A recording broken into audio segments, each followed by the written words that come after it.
नहीं नहीं भाई, इंसाफ यहाँ नहीं है, इंसाफ नहीं है। गिरफ्तारी का तो बात ही ना करें भाई, मारने का बात करें, मरने का बात करें, गिरफ्तारी कौन देगा भाई? जहन्नम में डालना है भाई, हमें जहन्नम की तरफ नहीं जाना है। ये जेल नहीं है भाई, वो अल्लाह के बंदे, यहाँ जेल नहीं है। बात को समझा करो। यहाँ जजेस नहीं बैठे हुए हैं, या यहाँ एसएचओज नहीं, डीएसपी नहीं, यहाँ दरिंदे बैठे हुए हैं, करप्शन खोर लोग बैठे हुए हैं। बिस्मिल्लाहिर्रहमानिर्रहीम। वेखो विलेज टीवी में एक बार फिर से खुश आमदीद। मैं आपका भाई अकमल अब्बास आपकी खिदमत में हाज़िर।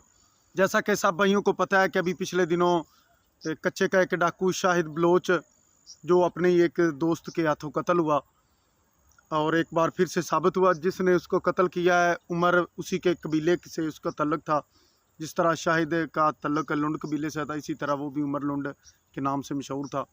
उसने अपनी बरादरी के बंदे को, उसका दोस्त भी था, उसको कत्ल किया। एक बार फिर वही हुआ, दोस्त ही अपने दोस्त के हाथों कत्ल हुआ। एक अपने कबीले के सरदार को ही, उसी के कबीले ने ही उसको उधर कत्ल किया। लेकिन उसके कत्ल के पे बात करने से पहले हम थोड़ी सी बात दो किरदार के बारे में करते हैं।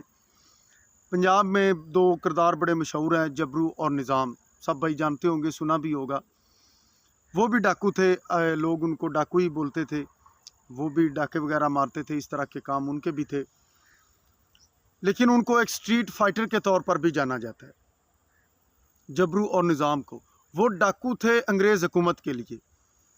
वो डाकू थे उनके लिए जिन्होंने हमारी ज़मीनों पे, हमारे मुल्क पे, हमारे खित्ते पे कब्ज़ा कर रखा था। वो उनके लिए डाकू थे।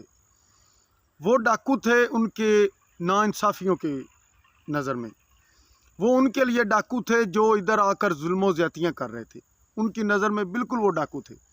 लेकिन वो घटिया किस्म के डाकू नहीं थे, वो गंदे लोग नहीं थे, वो बागी थे। किसके बागी थे? उस वक्त की रियासत के, उस वक्त के गलत कानून के, उस वक्त होने वाली नाइंसाफ़ियों के लिए वो बागी थे। इसीलिए वो डाकू थे। डाके भी मारते होंगे, लेकिन उनकी कोशिश थी कि उसी को लूटा जाए जो गंदा आदमी है। वो गंदा अंग्रेज़ों का अहदेदार है या अंग्रेज़ हैं, उनके काफ़िलों को लूट लिया, उनको नुकसान पहुंचाने की कोशिश की, क्योंकि वो हमारे खित्ते पे, हमारी ज़मीनों पे, इस इलाके पे वो काबिज़ थे। वो डाकू थे। कच्चे के डाकू भी डाकू हैं, डाके भी मारते हैं, सारा कुछ करते हैं।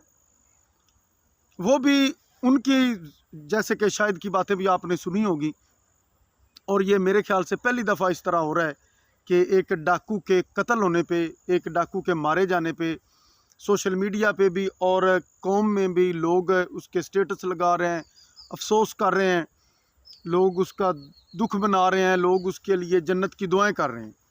और इसके पीछे क्या वजह है?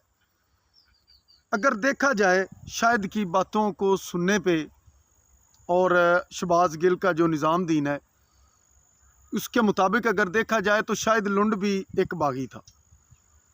उसके आप इंटरव्यू सुने, वो बार बार ये कह रहा था कि मुल्क में इंसाफ नहीं है, मैं ठीक होना चाहता हूँ, मैं सरेंडर करना चाहता हूँ, लेकिन मुझे इंसाफ अगर मिले तो।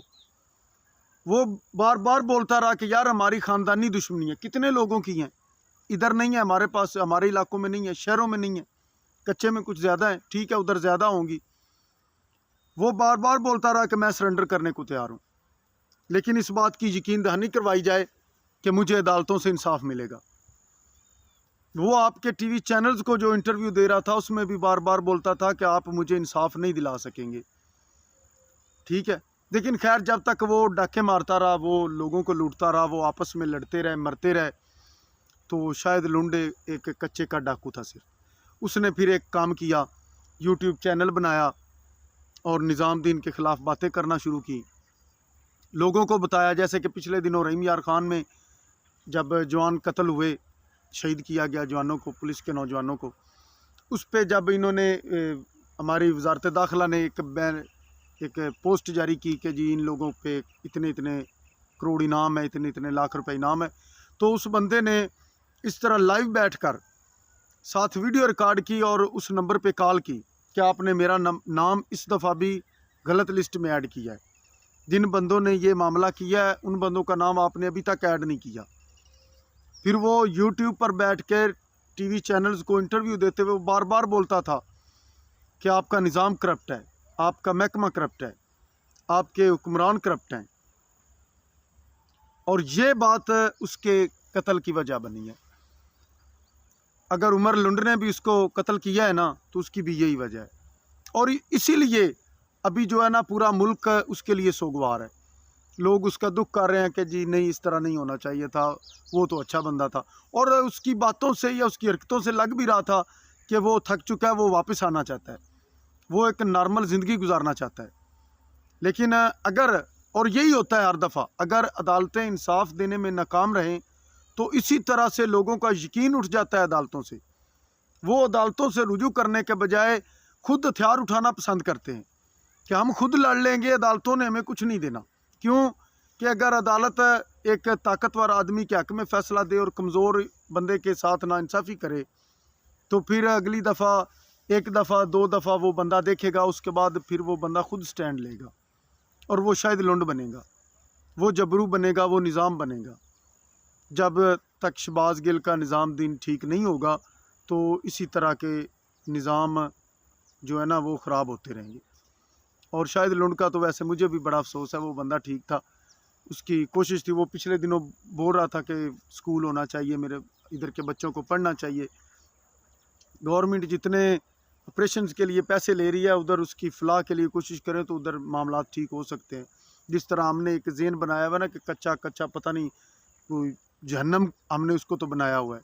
उधर भी इंसान रहते हैं और इंसान जिधर भी हो उसमें दिल होता है, और दिल जो है ना वो किसी वक्त भी किसी तरफ भी रुजू कर सकता है। अल्लाह पाक की ज़ात जब किसी को हिदायत दे तो वो जिधर भी बैठा हो अल्लाह पाक की ज़ात उसे हिदायत दे देगी, वो किसी मुकाम पर भी हो। ठीक है, तो दुआ करें कि हमारा निज़ाम दिन ठीक हो, हमारे मुल्क का कानून, हमारी अदालतें इंसाफ दें और इस तरह के बागी ना पैदा हों। अपने भाई को इजाज़त दीजिए। अल्लाह हाफ़िज़।